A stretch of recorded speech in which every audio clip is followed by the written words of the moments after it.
नाशिक पासून अवघ्या 28 किलोमीटर अंतरावर वसलेलं त्र्यंबकेश्वर शिव मंदिर हे भारतातील 12 ज्योतिर्लिंगांपैकी एक महत्त्वाचे तीर्थस्थान आहे।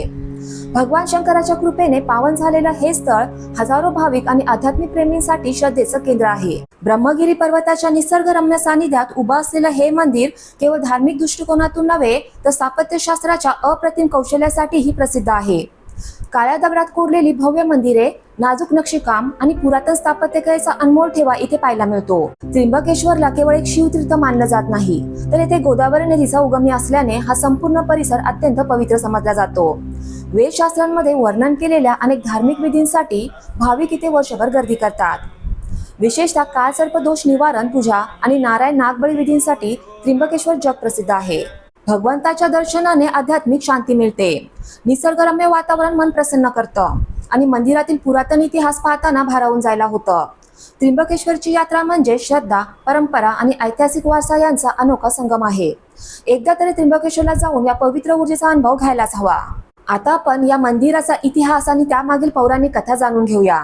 त्र्यंबकेश्वर मंदिराचा उगम हिंदू धर्मातील महान पुराण कथांशी घट्टपणे जोडलेला आहे। असे मानले जाते की गौतम ऋषी आणि त्यांच्या पत्नी अहिल्या यांनी ब्रह्मगिरी पर्वताच्या पायथ्याशी वास्तव करून मोठी तपश्चर्या केली। त्यांच्या कठोर साधनेमुळे त्यांच्या आश्रमात दुष्काळाच्या काळातही अन्नधान्याची संपत्ती अबाधित राहिली। मात्र काही मत्सरी ऋषींनी हे पाहून त्यांच्यावर अन्याय करण्याचा कट रचला। त्यांनी कपटी युक्ती वापरून गौतम ऋषींकडून अनवधानाने गवत, गाय हत्या घडून आणले। या पापातून मुक्त होण्यासाठी गौतम ऋषींनी घोर तपस्या करून भगवान शंकराची आराधना केली। गौतम ऋषीच्या भक्तीने प्रसन्न होऊन भगवान शिवाने त्यांना वरदान दिले आणि पवित्र गंगेला पृथ्वीवर उतरवले। हीच गंगा गोदावरी नदी म्हणून ओळखली जाऊ लागली। या ऐतिहासिक घटनेचे स्मरण म्हणून भगवान शिव त्रिमुखी ज्योतिर्लिंगाच्या रूपात प्रकट झाले, जे ब्रह्मा, विष्णू आणि महेश यांचे प्रतीक मानले जाते।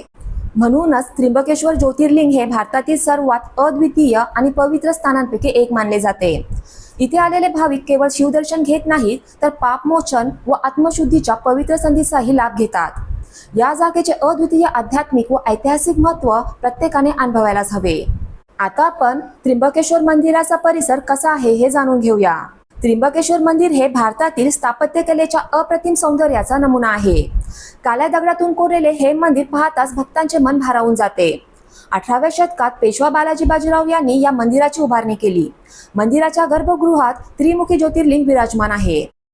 ब्रह्मा, विष्णू आणि महेश यांचे प्रतीक असलेले हे लिंग शिवभक्तांसाठी अनमोल आहे। या ज्योतिर्लिंगावर मौल्यवान रत्नांनी सजलेला प्राचीन मुकुट प्रतिष्ठापित केला जातो। हा मुकुट पांडवकालीन असल्याचे मानले जाते। हिरे, पाचू आणि अनेक मौल्यवान दागिन्यांनी नटलेला हा मुकुट मंदिराच्या भव्यतेत आणखी भर घालतो। मंदिराच्या सभोवताली ब्रह्मगिरी, निलगिरी आणि कालगिरी डोंगर रांगांचे विहंगम दृश्य दिसते। या पर्वताच्या सानिध्यात मंदिराचे पवित्र आणि सौंदर्य अधिकच फुलते।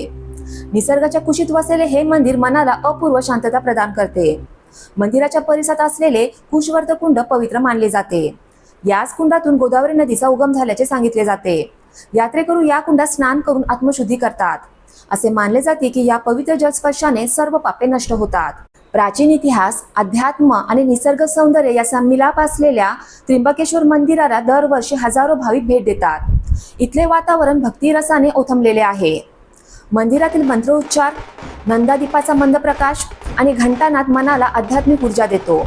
एकदा का इथे आलात की पुन्हा पुन्हा येण्याची ओढ निर्माण होते।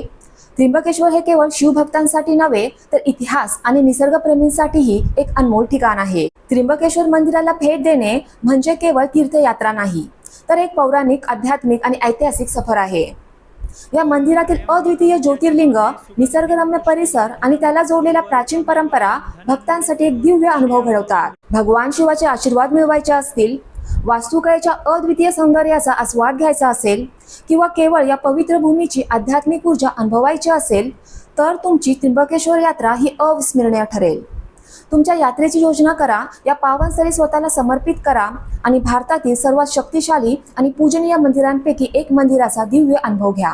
मी आशा करते फ्रेंड्स, तुम्हाला मी दिलेली माहिती खूप आवडली असेल आणि जर मी दिलेली माहिती तुम्हाला खूप आवडली असेल तर प्लीज मला कमेंट बॉक्समध्ये कमेंट करून नक्की सांगा। माझा हा व्हिडिओ तुमच्या फ्रेंड, रिलेटिव्ह सोबत शेअर करा।